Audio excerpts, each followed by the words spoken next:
1,00,000 మంది శివభక్తులతో కలిసి మహారుద్రాక్ష పూజలో పాల్గొనండి. వెంటనే కాల్ చేసి మీ పేరును నమోదు చేసుకోండి.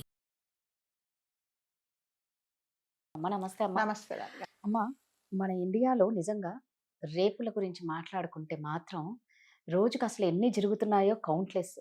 మొబైల్ ఫోన్ ఓపెన్ చేస్తే ఏమన్నా ఒక నవ్వుకుందాం, కాస్త రిలాక్సేషన్కి వెళ్ళిపోదాం, ఇంత వర్క్ ప్రెజర్లో ఇంత స్ట్రెస్ ఉంది కదా, ఒక కామెడీ సీన్ చూద్దాం అంటే ఉండట్లేదు ఓపెన్ చేయంగానే అక్రమ సంబంధాల వల్ల వీళ్ళని వాళ్ళు చంపారు, వాళ్ళని వీళ్ళు చంపారు, లేదు అంటే అమాయకమైన అమ్మాయిలని అత్యాచారం చాలా దారుణంగా జరుగుతూ ఉన్నాయి ఈ అత్యాచారాలు. అయితే అసలు నిజంగా ఇండియాలో ఇంతగా పెరిగిపోతూ ఉన్నా కూడా ఎక్కడి నుంచి రావాలి భయం అనేది అంటే చట్టం నుంచి రావాలి, రాజకీయ నాయకుల నుంచి రావాలి, అక్కడి నుంచి రావాలి. నిన్ననో మొన్ననో కర్ణాటకలో ఎమ్మెల్యే మాట్లాడిన మాట అంటే, మీరు అత్యాచారాలను ఎంకరేజ్ చేస్తున్నారా రేపులు? అరే బాబు, ఇప్పటికే అన్యం పుణ్యం మెరుగని చిన్న పిల్లల్ని కూడా వదలట్లేదు అంటే మీరు దీన్ని, ఆయన చెప్పిన మాట ఎంత దారుణంగా ఉందమ్మా. ఎంజాయ్ చేయాలంటాడా? అసలు ఏందమ్మా, అంటే ఒకరు ఆ మహానుభావుడు పేరు చెప్పి ఆయన అన్న మాట ఆయన పేరు చెప్పిస్తారు. రాజేష్ కుమార్ అండి. ఆయన ఒక ఎమ్మెల్యే, కాంగ్రెస్ ఎమ్మెల్యే.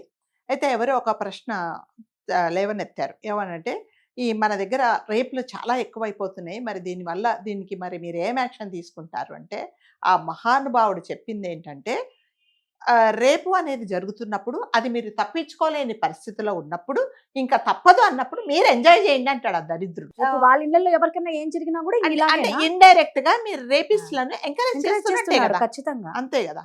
ఇప్పుడు అవును. వాడు ఏమంటాడు, అది అరుస్తావు, నువ్వు గట్టి కేకలేస్తావు, వదిలేమంటావు, హెల్ప్ అంటావు, ఇంకా నీకు హెల్ప్లెస్ కండిషన్ లో ఉన్నప్పుడు నువ్వు ఎంజాయ్ చేసేసే, ఇంకా గొడవే ఉండదు కదా. ఏంటండి ఎంజాయ్ ఏం చేస్తారండి? నువ్వు బలవంతంగా ప్రాణం పోయేలాగా ఒక ఒక మృగం మనిషి మీద పడుతున్నప్పుడు ఏం ఎంజాయ్ చేస్తారు? ఎంజాయ్ చేసే సిచ్యుయేషన్ అండి అది.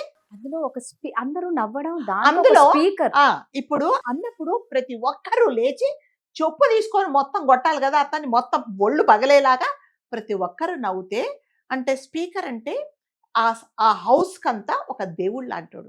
అతను ఏం చెప్తే, ఒక ఆర్డర్ ఇస్తే ఆర్డర్ ఇంక్లూడింగ్ సీఎంతో సహా ఫాలో అవ్వాల్సిన పరిస్థితిలో, అంటే ఒక పొజిషన్లో ఉండతను ఒక పెద్ద ఆయన, దాదాపు 55-60 సంవత్సరాలు ఉంటాయి ఆ స్పీకర్కు. అతను కూడా పగలబడి నవ్వుతున్నాడు. మీరు అనుభవించండి, మీరు ఎంజాయ్ చేయాలి, అరవకూడదు అని వాడు అన్నప్పుడు, ఒక ఎమ్మెల్యేను మనము అమర్యాదగా మనము అడ్రస్ చేయకూడదండి, కానీ అతను అన్న మాటలకు మాత్రం అనాల్సి వస్తున్నది. అతను కూడా, స్పీకర్ కూడా పగలబడి నవ్వుతున్నాడు. ఏమైనా జోక్ చెప్పాడా అతను? లేకపోతే ఏదన్నా మీరందరూ ఒక సంతోషకరమైన వార్త చెప్పాడా? మీరందరూ నవ్వుతూ ఉంటే రేపిస్ట్లకు ఏం భయం ఉంటుందండి? ఏం భయం ఉంటుంది కదా. ఇప్పుడే చెలరేగిపోతున్నారు. 6 నెలల పిల్ల నుంచి 80-90 ఏళ్ల ఆడవాళ్ల వరకు మీరు ఎవరిని వదలట్లేదు. ఎక్కడ అవకాశం దొరుకుతుందా అనేసి చంపేస్తున్నారు. ఇంకోటి అదే మానభంగాలు చేస్తున్నారు, రోడ్ల మీద వదిలేస్తున్నారు, ఇష్టం వచ్చినట్టుగా మీరు హరాష్ చేస్తున్నారు. అంటే ఒక విధంగా వీళ్ళకు పాలిటీషియన్స్ కూడా మాకు సపోర్ట్ చేస్తున్నారు. అంటే రేపు పొద్దున ఎవరైనా దురదృష్టవశాత్తు ఒక రేపిస్ట్ చేతిలో పడితే ఆ అమ్మాయిని అంటాడు, నువ్వు ఎంజాయ్ చేయి అంటాడు, అరవకు అంటాడు, ఎంజాయ్ చేయమంటాడు.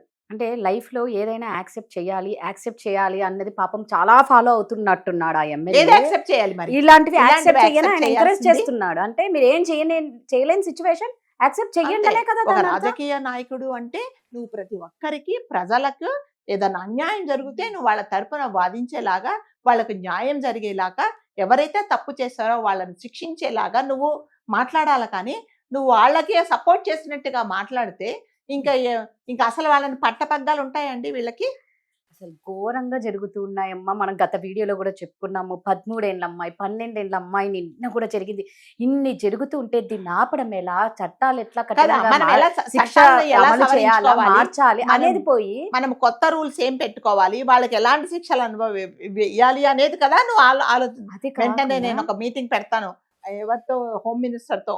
సో మనం అందరం కూర్చొని మాట్లాడుకొని, స్టేట్ వైడ్ గా హోమ్ మినిస్టర్ అందరం కూర్చొని మాట్లాడుకొని అసలు దీన్ని ఎలా చేయాలి అనేది, అది కదా మీరు మాట్లాడాల్సింది. ఎంజాయ్ చేయమంటావా నువ్వు?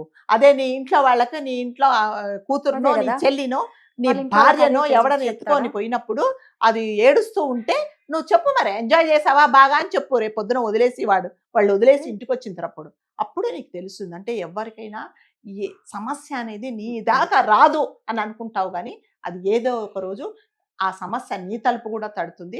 అప్పుడు నీకు తెలుస్తుంది. మన దురదృష్టవశాత్తు ఏం జరుగుతుందంటే పెద్ద పెద్ద పలుకుబడి ఉండే వాళ్ళకు, డబ్బులు ఉండే వాళ్ళకు, సెలబ్రిటీస్కి ఎటువంటి నష్టం జరగటం లేదండి.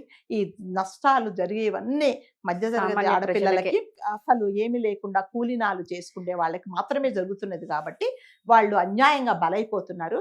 సో ఒక పొలిటీషియన్గా, నువ్వు ఒక సెలబ్రిటీగా నీ మాట చెప్తే నలుగురు వినే పొజిషన్లో ఉన్నప్పుడు నువ్వు ఎలా చెప్పాలంటే వాళ్ళు ఆ రేపిస్టులు భయపడేలాగా నువ్వు మాట్లాడాలే కానీ నువ్వు ఇలా మాట్లాడితే నిన్ను నువ్వు దిగదార్చుకున్నట్టు.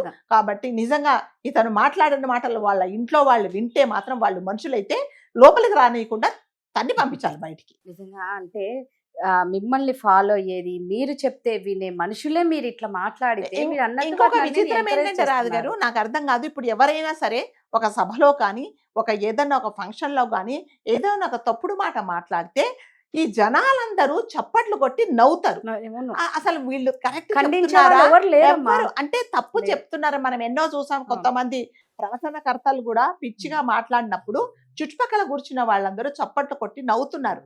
అంటే మీరు ఆ మనిషి చెప్పిన మాటలు మీకు అర్థమై మీరు చప్పట్లు కొడుతున్నారా, లేకపోతే అతను ఏం చెప్పినా కరెక్ట్ అని మీరు చప్పట్లు కొడుతున్నారా అనేది మీకే తెలియాలి. అప్పుడు అలా చప్పట్లు కొడుతున్నప్పుడు వీళ్ళు ఇంకా ఇంకా రెచ్చిపోయి ఎస్ నేను చెప్పిందంత కరెక్ట్ అనేసి వాళ్ళు మాట్లాడుతున్నారు. ఇప్పుడు అతను మాట్లాడిన అసెంబ్లీలో ఆ ఎమ్మెల్యే మాట్లాడిన మాటలకు మిగతా సభ్యులందరూ లేచి తప్పకుండా అతన్ని ఒక బుద్ధి చెప్పే మాట మాట్లాడి అతని మీద కోప్పడింటే అసలు ఇది జరిగేది కాదు. అతనితో పాటు స్పీకర్ కూడా నవ్వాడు. అంటే నిజంగా వాళ్ళ మైండ్ సెట్ ఎలా అంటే ఉందో మన ఇండియాలో ఇంకెలా ఉందో అర్థం చేసుకోవాలి. అందుకే ఈ రేటింగ్ అంతా బాగా పెరిగిపోవడానికి కారణం కళ్ళారా కనిపిస్తుంది కదా. ఏ ఒక్కరిలో సీరియస్నెస్ ఉండదు. ఏ ఒక్కరు కూడా దాన్ని ఖండించి పెద్ద పెద్ద వాళ్ళు ఎవ్వరు ఏది జరిగినా ముందుకు రారు. దాని గురించి మాట్లాడడానికి కూడా రారు.